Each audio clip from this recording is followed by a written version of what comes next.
Para que você tenha uma melhor qualidade de vida, a Mensagem apresenta um programa que auxilia o seu dia a dia. Saúde, dicas, prestação de serviço. Falando de Vida está no ar. Falando de Vida. Apresentação Donizete Eugênio. Olá, um grande abraço, muito boa tarde. Já estamos de volta com o programa Falando de Vida. Para todo o Vale do Paraíba, também para você que está sintonizado na internet, sintonizado no nosso aplicativo. Hoje, dia 2 de junho de 2020, uma terça-feira. O programa Falando de Vida tem a apresentação de Donizete Eugênio, mesa de som de Antônio Márcio de Barros Buim. Boa tarde, Buim. Tudo tranquilo? A direção do padre Carlos Eduardo de Quadro. E a proposta do programa Falando de Vida é sempre levar aos nossos ouvintes assuntos que possam orientar e informar a nossa população sobre qualquer fato que interfere em nosso dia a dia. Os assuntos podem ser variados: lazer, educação, economia, social e até saúde. Falando de Vida. E o tema do dia.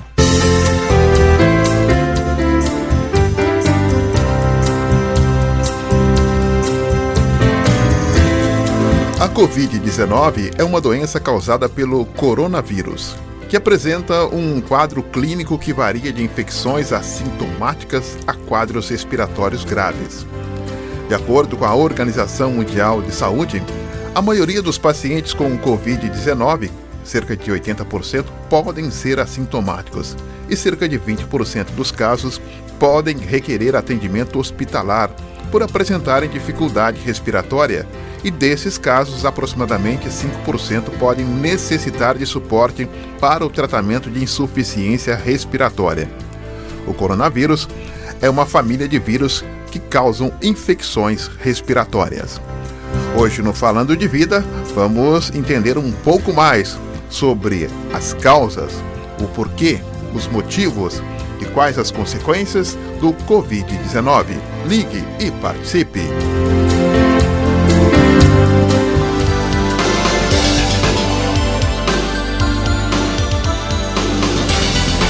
E o programa Falando de Vida nesta terça-feira, nós vamos receber mais uma vez aqui a nossa colega, né? A doutora Eliana Molo Wojcik, que é médica homeopata, que sempre participa conosco e traz para a gente aqui temas importantes para que a gente possa, logicamente, ter informações corretas e atualizadas também. Doutora Eliana, muito boa tarde, obrigado pela atenção com a Rádio Mensagem mais uma vez, hein? Boa tarde, Donizete Eugênio, boa tarde aos nossos queridos ouvintes.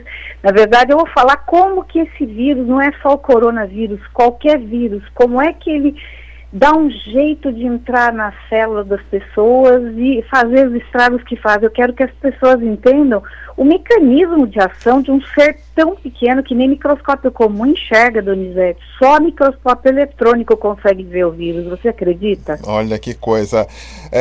Todos os vírus são de uma mesma família, doutora? Os vírus, eles têm uma característica que é básica. Eles não têm célula, é assim um mistério da natureza. Porque uma bactéria tem célula, né? O vírus, ele não tem célula, ele tem material genético e uma capinha em volta. Ele não tem vida praticamente. Inclusive tem correntes de cientistas que acham que ele é organismo vivo e tem outra que acha que não é organismo vivo. Depois nós vamos até diferenciar isso e cada um tira a sua conclusão. Se é um bichinho, se é uma toxina, o que é o vírus. Ou seja, então a gente não sabe nem como ele nasce, então. Como? Não entendi. A gente não tem nem ideia como nasce, como surge um vírus. Não, o vírus é um organismo sem células, incapaz de se reproduzir fora de uma célula. Ele tem que entrar numa célula de algum animal vivo, né? Até planta mesmo, tem vírus que atacam plantas. Mas assim, no nosso caso, ou de animais, ele vai entrar no organismo, ele vai tentar colocar esse materialzinho dele genético, tipo inocular dentro de uma célula. A célula do hospedeiro, da pessoa que começa a reproduzir o material dele. Você acredita nisso? Olha só que danadinho. Por isso, então, que uma pessoa que tem aí a sua imunidade baixa, quando nós temos aí períodos com vírus que se propagam com mais facilidade, essas pessoas têm mais propensão a ter a doença por causa disso? Isso, porque a célula, ela vai receber esse material genético e se a imunidade dela está bem em dia mesmo, ela fala, peraí, isso aqui não é meu, isso não é, eu não tenho noção disso aqui, eu vou barrar essa situação. Então é onde o vírus não consegue fazer nenhum estrago, são os assintomáticos, onde ele não consegue penetrar naquela pessoa. Agora, a pessoa que já tem alguma deficiência, né, depois a gente vai até falar por que os hipertensos são mais sensíveis, por exemplo, aí, quando ele encontra uma pessoa que a imunidade não está lá, essas coisas, ele joga o material genético na célula, a célula pega aquilo lá e começa a reproduzir novos vírus, e daí, esse vírus que estava ali e começou a reproduzir outros, ele destrói aquela célula. É onde as pessoas vão adoecendo, vão se destruindo células e células e células, e o próprio organismo humano ou de um animal vai proliferando o vírus. Olha, é o nosso material genético que faz com que o vírus consiga sobreviver. Incrível, né? É, incrível mesmo. E a gente percebe também, doutora Eliana, por exemplo, hoje se fala muito aí do coronavírus, Covid-19. Aliás, o coronavírus é uma família de vírus, né? Na verdade, todos os vírus, existem vários vírus, né? Eles são formados de material genético e uma capa protetora, e eles são organismos simples, eles não sabem se reproduzir, eles têm que parasitar uma célula para eles poderem fazer o estrago deles, né? Então, a maioria dos vírus, ele tem uma forma de bolinha, sabe que a gente vê o coronavírus para todo lado, parecendo uma florzinha? Sim. Uma bolinha que tem um monte de espículas, né? Praticamente todos os vírus que a gente conhece tem essa carinha aí de bolinha com espículas, só que cada um tem um tipo de material genético, e esse material genético ele ainda tem que achar no organismo onde que é a célula que ele vai atacar, você acredita?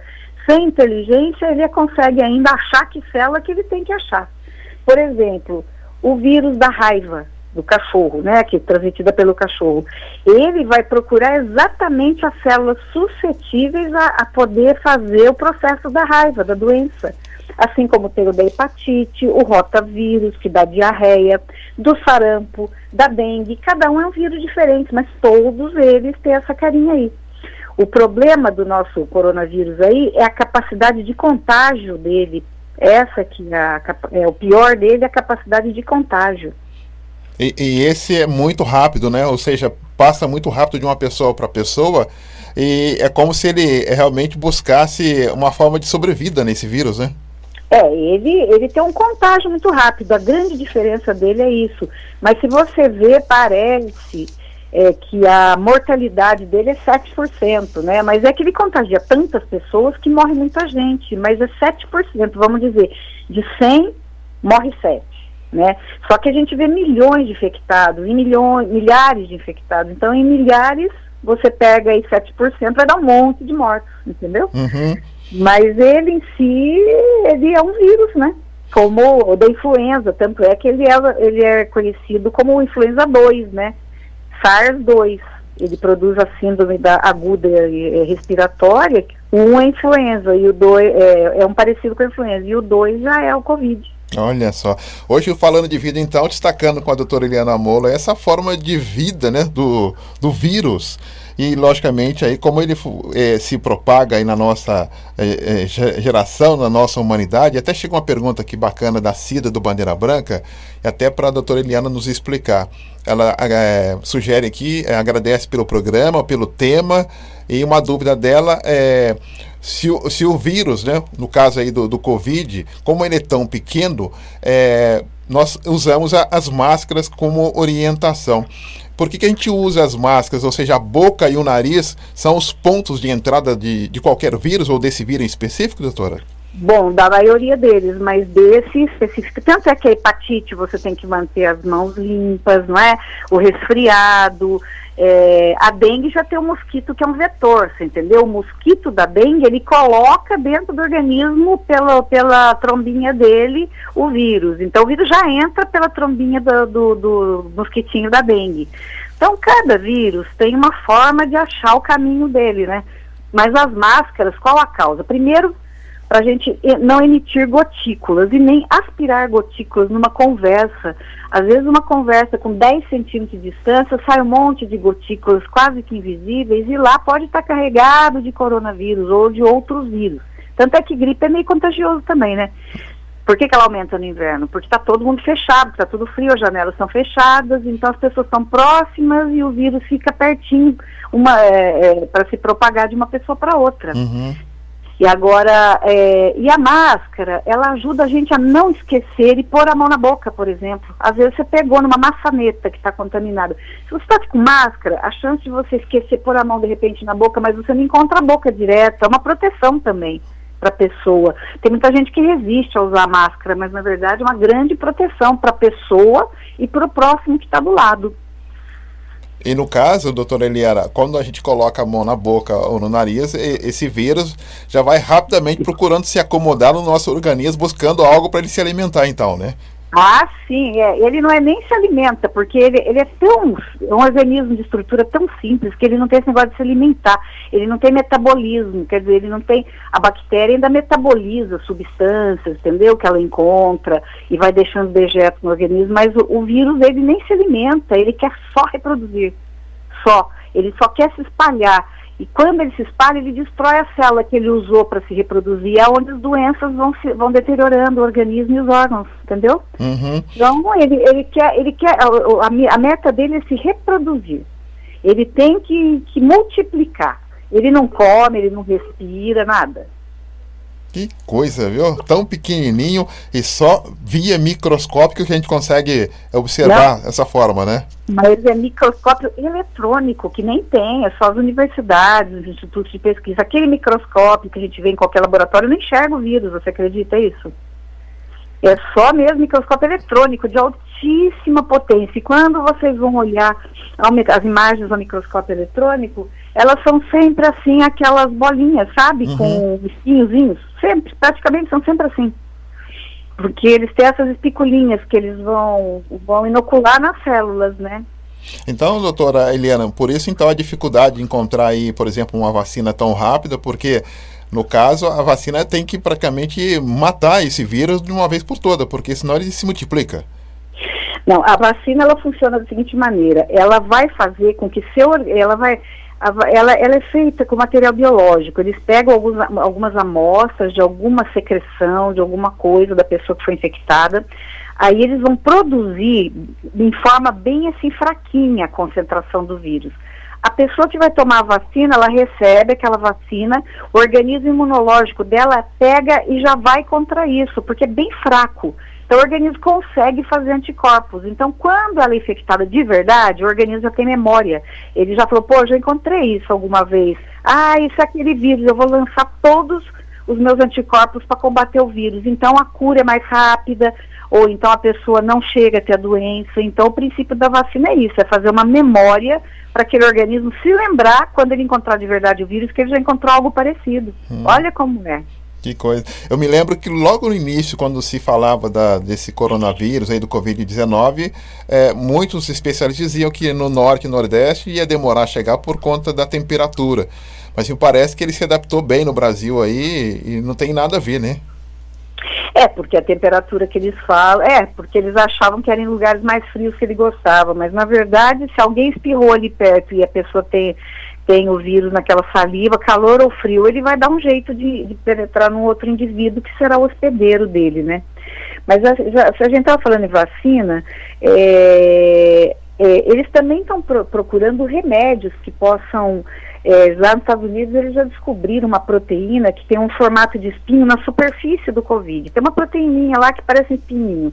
Eles estão achando um remédio que vai bloquear a atividade de conexão dessa proteína com a célula da pessoa. Então eles vão impedir que essa proteína consiga fazer essa conexão com a célula. Olha só que profundo esse estudo, né? Então é como se fosse bloqueando o radar do vírus. O vírus está procurando uma célula. esse remédio bloqueia essa proteína, então ele não consegue infectar a pessoa. É o que eles estão em pesquisa agora, Donizete. Olha só, então vamos torcer aí, rezar para que seja encontrado o mais rápido possível também. A pergunta aqui do nosso ouvinte é: como cuidar de alguém que esteja contaminado? Cuidar em casa. É a Áurea e o Pedro do Mato Dentro, está perguntando para a doutora Eliana. Para quem está em casa, como cuidar para quem está contaminado?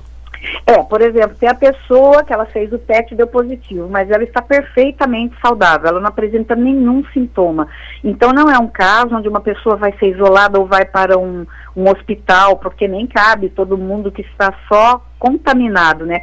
Essa pessoa, ela tem que ficar isolada, ela não pode ficar indo e voltando, saindo, ela tem que ficar afastada 15 dias, que é o tempo que fica incubado o vírus, né? E dela estando em casa, ela tem que ficar lá no quarto separado dos demais, e daí tem que ser tudo levado para ela lá, ela praticamente só tem que ir no banheiro, sair, não pode ficar circulando pela casa, porque ela pode contaminar, assim, às vezes por um suorzinho que ela tenha, né, que ela encostou numa porta. Então a pessoa tem que ficar isolada, a pessoa tem que estar com luva, com máscara, com as roupas lá que só ela está usando, tem que ficar isolado dentro de casa, inclusive. Até aproveitar outra pergunta aqui, gostaria que a doutora Eliana falasse por que esse tempo de 14 dias que se fala em relação para quem está contaminado.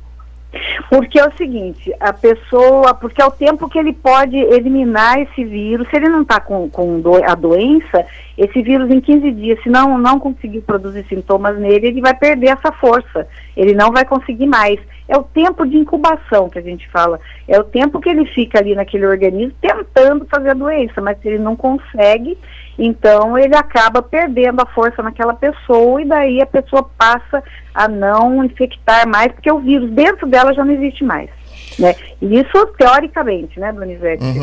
É bom saber que mais que 14 dias ele não vai ficar adormecido lá esperando uma oportunidade. Ficar de tocaia lá. O bichinho é bem terrível, viu? Vai ficar de tocaia lá. Mas um vírus desse tem fraquezas, doutora Eliana? A fraqueza que o vírus vai encontrar principal é a imunidade da pessoa, né? Então, num organismo... Mas não adianta força física, né? Porque a gente já viu pessoas musculosas aí serem vítimas do Covid, né? É a imunidade, certo? Então, a grande barreira são células com o sistema imune bastante afiado. Por isso a gente deve comer alimentos antioxidantes, comer alimentos com muitas vitaminas C, vitamina E, que são vitaminas que são antioxidantes. Elas ajudam as células a ficarem com as membranas bem impermeáveis, que assim, as doenças começam quando as células vão perdendo aquela membrana bem lisinha das células. Quando essas membranas ficam enrugadas ou ficam rotas, é porta de entrada para as doenças em geral, né? Então a gente tem que se alimentar direito, não ficar comendo coisa que não é boa, para poder ter uma imunidade 100%. Tá, a pergunta que chega aqui, até eu gostaria que a doutora Eliana falasse se o vírus, ele só se reproduz, então, dentro de algum hospedeiro.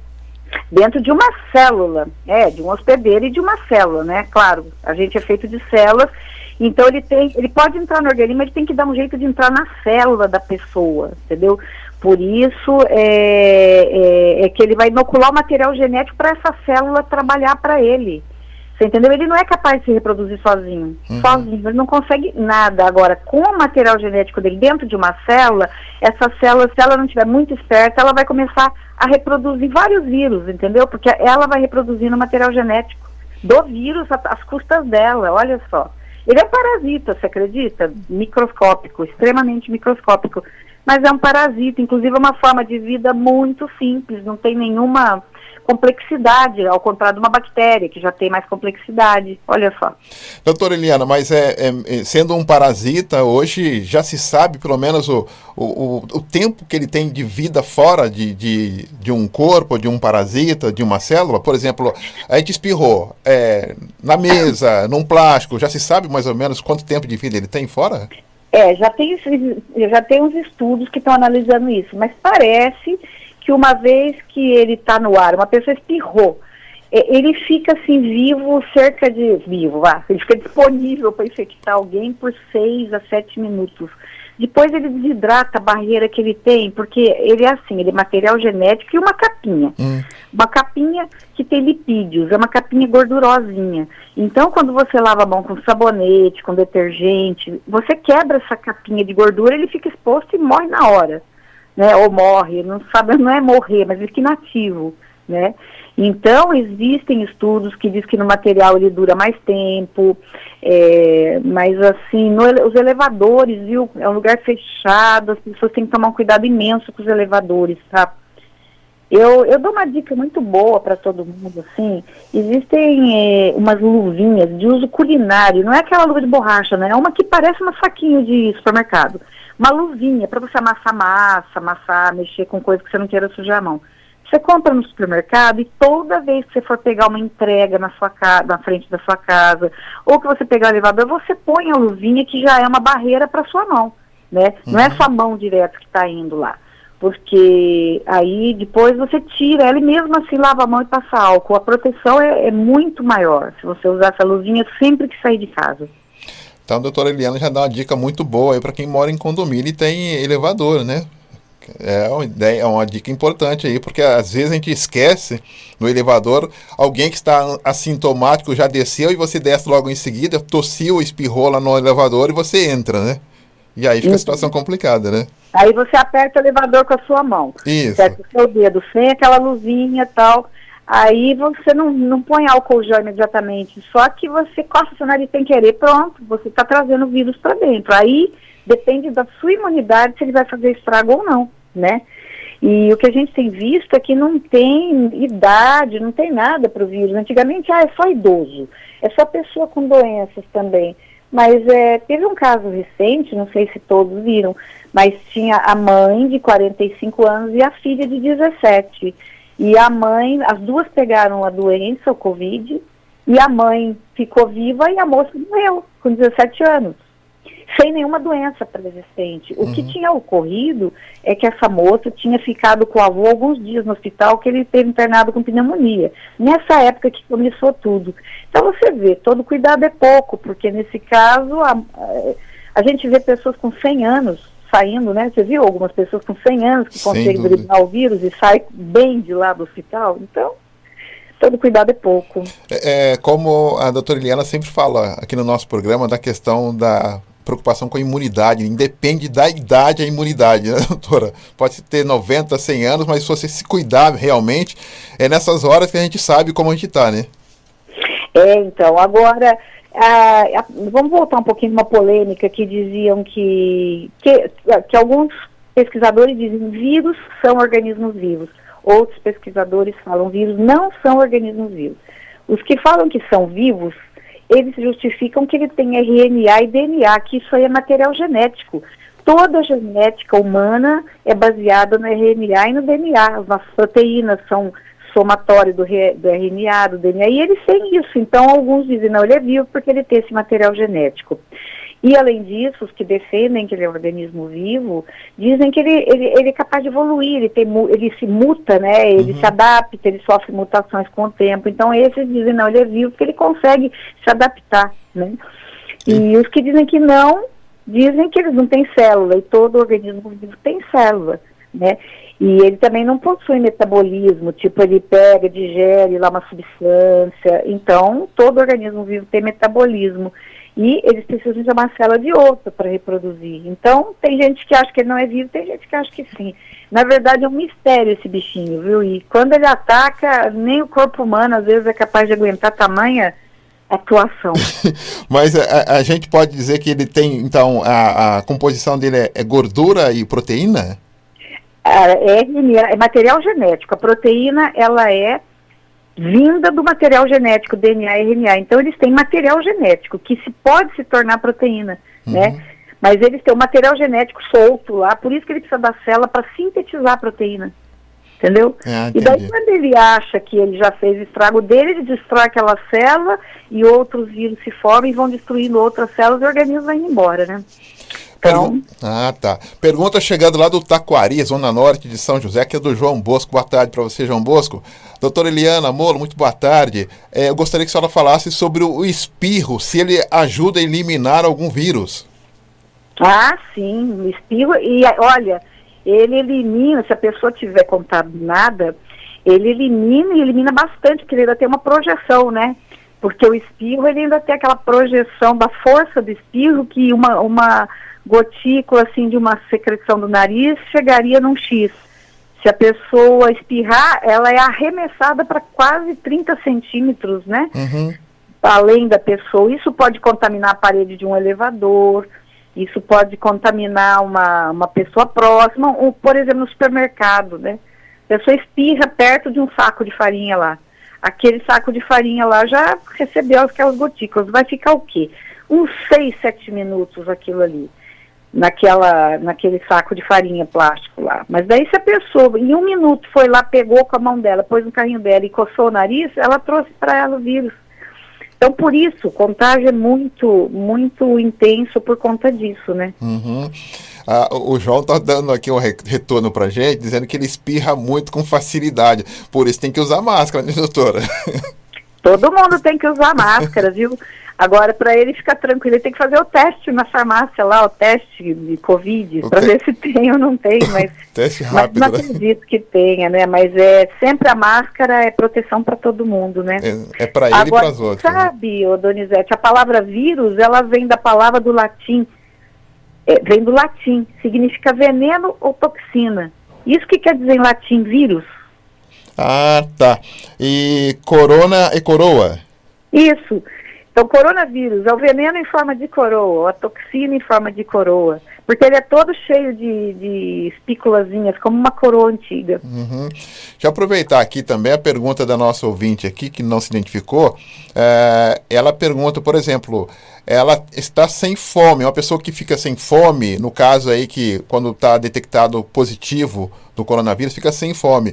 Se ela se alimentar de sopa, auxilia, se ela pode, se ajuda, se não enfraquece, só a sopa. Não, a sopa, inclusive, ela tem tudo o que precisa. A forma que ela é feita apenas fica mais digestiva, né? O organismo não recebe, por exemplo, você comer um pedaço de carne grande, um bife, o organismo tem que degradar essas proteínas, os ácidos têm que fazer com que essas proteínas se quebrem para o organismo absorver. Então, gasta-se muito na digestão de um bife. Se você pega um pedaço de carne, pica lá uns pedacinhos lá do músculo que as pessoas usam para fazer sopa, depois põe um monte de legumes, depois ainda põe aí no feijãozinho branco, ali está carregado de nutrientes, entendeu? É uma muito boa opção para quem não está muito com fome, mas quer manter a nutrição bem fortalecida. Bacana, então. Hoje conversando com a doutora Eliana Molo Wojcik, falando sobre, logicamente, aí o vírus, né, nosso organismo, quais são as fraquezas desse vírus. A gente vai para um breve intervalo, doutora, a gente volta já para a gente falar um pouquinho sobre antibiótico, né, a reação do antibiótico, para que ele serve, se ajuda nesse momento também em relação aí ao vírus. Já voltamos com muito mais informação para você hoje, falando sobre o nosso organismo, falando aí sobre as fraquezas do vírus e também sobre antibiótico. Já voltamos. Estamos apresentando Falando de Vida. Mensagem, programação de qualidade é aqui. Voltamos a apresentar Falando de Vida. E o programa Falando de Vida hoje destacando aí, justamente aí, conhecendo um pouquinho mais sobre esse vírus, né?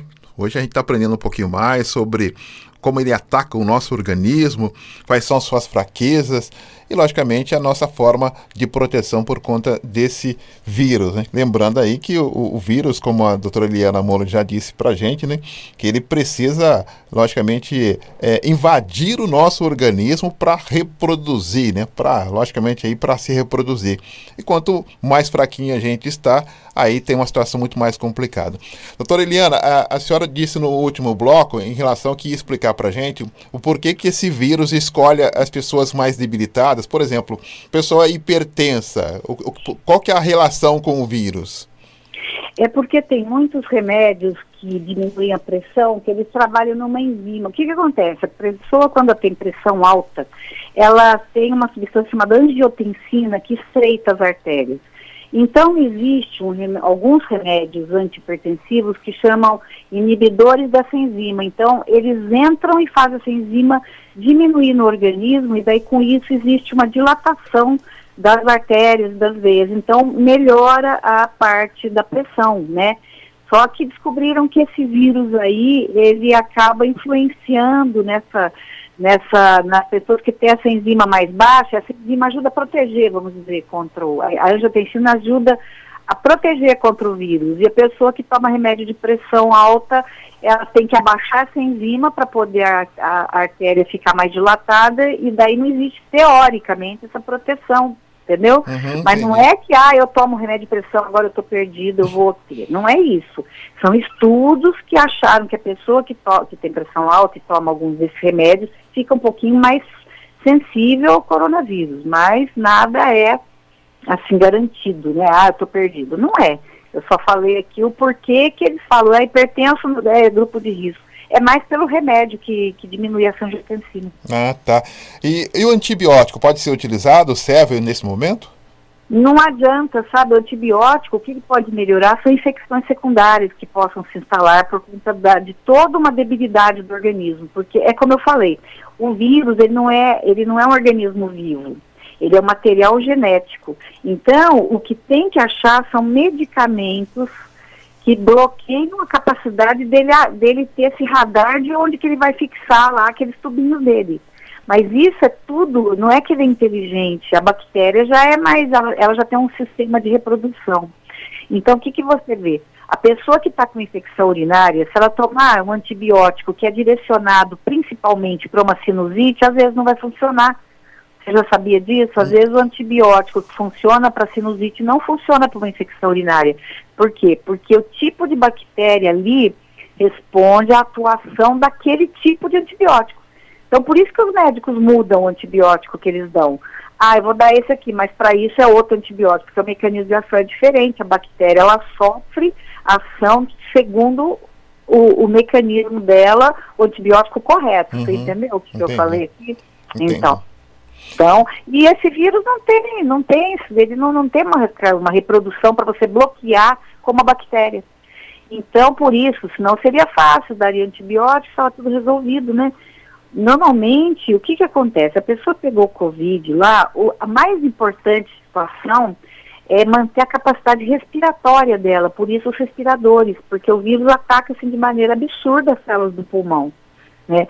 Então a pessoa vai usar as próprias defesas dela para combater esse vírus, enquanto isso ela se mantém com o respirador, e ela vence o vírus. As células dele conseguem expulsar esse mecanismo de ação do vírus. Então tem muito a ver com a imunidade de cada um, viu? Olha só. Chega uma pergunta aqui que até cabe para a doutora Eliana dar um apanhado para a gente geral aqui. A pergunta é sobre... Estão falando que esse vírus vem pelo ar. Ela pergunta se isso é verdade. Aí eu volto na pergunta do João do Taquari, falando que espirra muito. E às vezes tem essa confusão, né? De achar que o vírus está solto no ar, né, doutora? Olha, você sabe que não se chegou muito à conclusão disso, não. Sabe se é só um espirro, mas existem casos comprovados na China de pessoas que ficaram lá no ar-condicionado de um restaurante e todos que estavam na mesa próxima ao ar-condicionado ficaram com Covid e outros que não estavam sob a ação do ar-condicionado não ficaram. Por isso que eles mandam... a instrução é de que você mantenha o ambiente bem arejado, né? Que é para não acumular esses vírus. Agora, o ar-condicionado, a gente tem que ter cuidado, porque existem suspeitas que ele espalhe, né?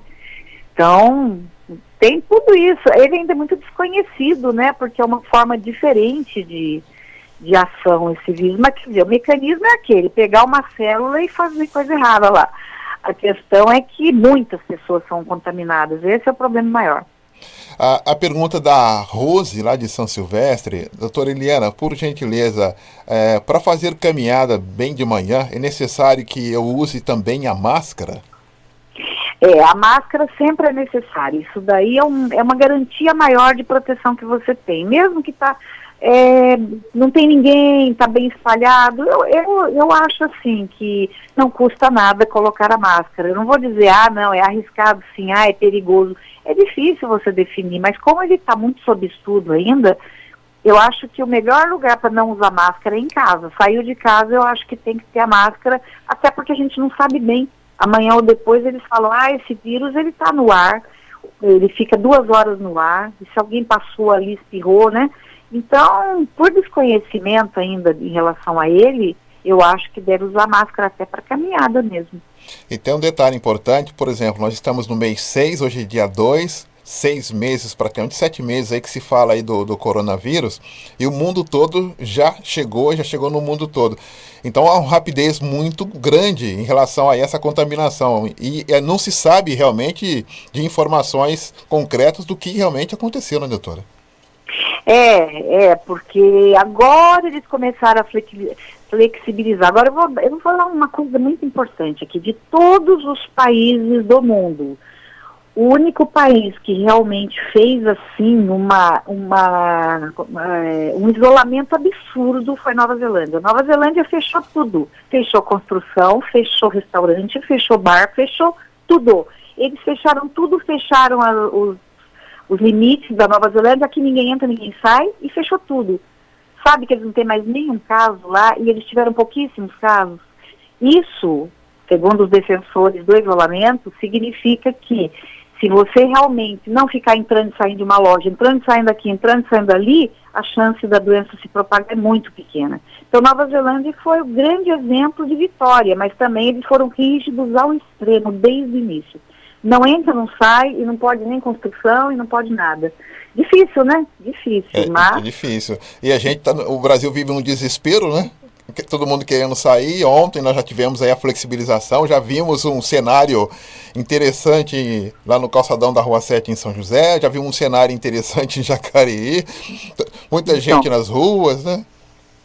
Então, quando acontece essas flexibilizações maiores, a gente tem que ficar de olho daqui a 10, 12, 15 dias, como é que foi, se houve pico, se não houve, mas a coisa está sendo, porque assim, né, a flexibilização ocorre por pressões também, né, porque as pessoas precisam trabalhar, às vezes precisam, seus negócios estão afundando, É tão difícil, né, Donizete? É muito difícil, tem como julgar, porque é tudo tão difícil, mas podendo, eu já falei isso no outro programa, eu falo de novo, podendo, fique em casa, porque é o lugar que você está mais protegido, não tem como.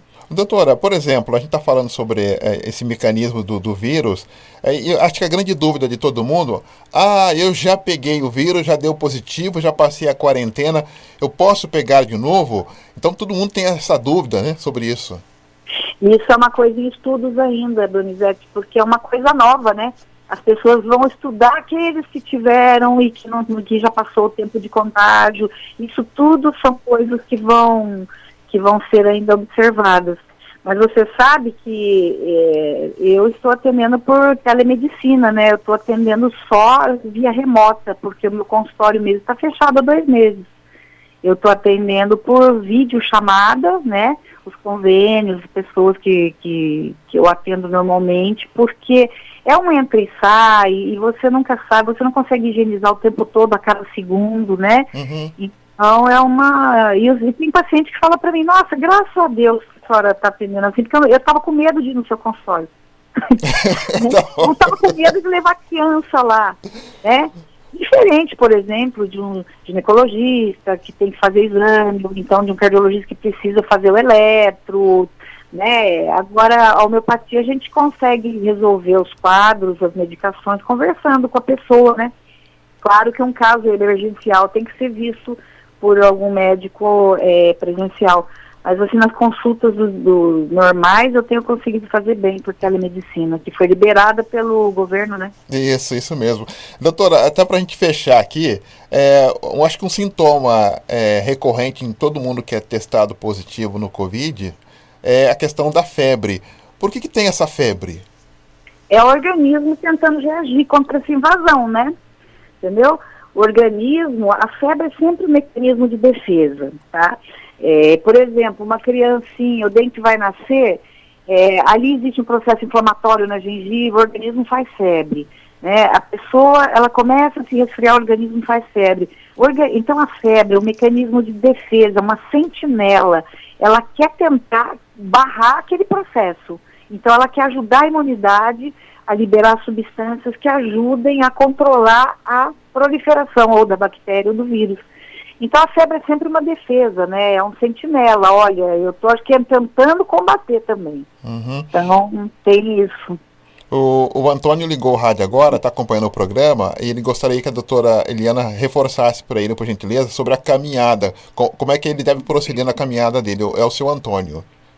É o que eu falei, né? A caminhada, mesmo que seja cedo, num lugar aberto, sempre não custa nada colocar uma máscara, é chatinho, é tudo, mas você se protege duplamente, né? Porque é o que eu falei, de repente uma pessoa passou ali um pouquinho antes, né? E a gente não sabe ainda se esse vírus fica suspenso no ar por 5 minutos, por 8, por meia hora. Ainda estão em estudos essas situações. Então eu acho que para a própria proteção da pessoa, a máscara é mais uma coisa favorável. É chato, ninguém gosta. Mas a gente há de convir que uma máscara protegendo a nossa orofaringe, que é onde ele penetra, que é o nariz, a garganta, impede também, às vezes, da gente mesmo pôr a mão na boca sem querer, tendo posto a mão no banco da praça ali, de repente a gente coça o nariz, esquece. É uma proteção pra gente também, né? Na verdade, são hábitos que a gente vai ter que replicar sempre, né? A máscara acaba sendo um hábito de higiene. Você se protege muito mais, protege o outro também, mas é óbvio que você está mais protegido com máscara do que sem. E tem pessoas que têm resistência à máscara, né? Mas é uma proteção para si mesmo, não há dúvida. Pelo menos até que as coisas se aclarem. Olha, voou o tempo hoje, doutora Eliana, voou. Já acabou o programa, mole. Tantas perguntas chegando aqui. Ter trazido uma visão assim mais específica, porque as pessoas nem sabem direito o que é isso, né? É vírus, mas como pode ser? Então vocês veem que é um mistério da natureza. É um ser que nem vivo é para muitos cientistas, porque ele não tem tubo digestivo, ele não faz digestão, ele não respira, ele não faz nada. Nem célula ele tem, no entanto, ele entra numa célula, não dá para entender, né? Por que ele tem essa necessidade de entrar, reproduzir e acabar com aquele organismo, né? São mistérios da natureza, mistérios aí que só Deus sabe explicar. Tá certo. Obrigado pela participação, pela contribuição mais uma vez. Muito obrigado pelos esclarecimentos. Boa tarde, doutora. Boa tarde a todos. Tenham uma tarde abençoada e vamos nos cuidar. Um abraço. Um abraço, doutora Eliana Molo Wojcik. Ela que é médica ginecologista também, né? E homeopata. Foi a nossa convidada de hoje, falando justamente sobre aí a vida do vírus, né? Olha só que danadinho, né? Esse vírus aí, fora do nosso organismo, ele não é nada. Mas entrou no nosso organismo, parece que ele quer reproduzir o tempo todo, ele quer reproduzir. E se a gente está debilitado, é aí que ele se reproduz com mais facilidade ainda. Então, alimentação importante, tá? Alimentação direito, cabeça boa, tá? Espírito legal. Então a gente tem que estar fortalecido externamente e internamente para combater esse vírus aí. Por isso que é super importante também, tá bom? Vamos, fechar já, né, o nosso Falando de Vida. Vem aí o Marcos Floriano e o Comunicação Total. Amanhã, 7h30 da manhã, Jornal da Mensagem e depois o Falando de Vida. Amanhã quem estará aqui nos estúdios, a Ana Lúcia Ferreira estará conosco aqui e eu estarei em casa, ou seja, a gente faz esse revezamento aqui, logicamente para reduzir o número de pessoas aqui na nossa emissora também, até que essa pandemia, né, essa quarentena possa passar. Obrigado pelo carinho, obrigado pela sintonia, fiquem todos na paz. Tchau, tchau. Você acompanhou na Mensagem o programa Falando de Vida.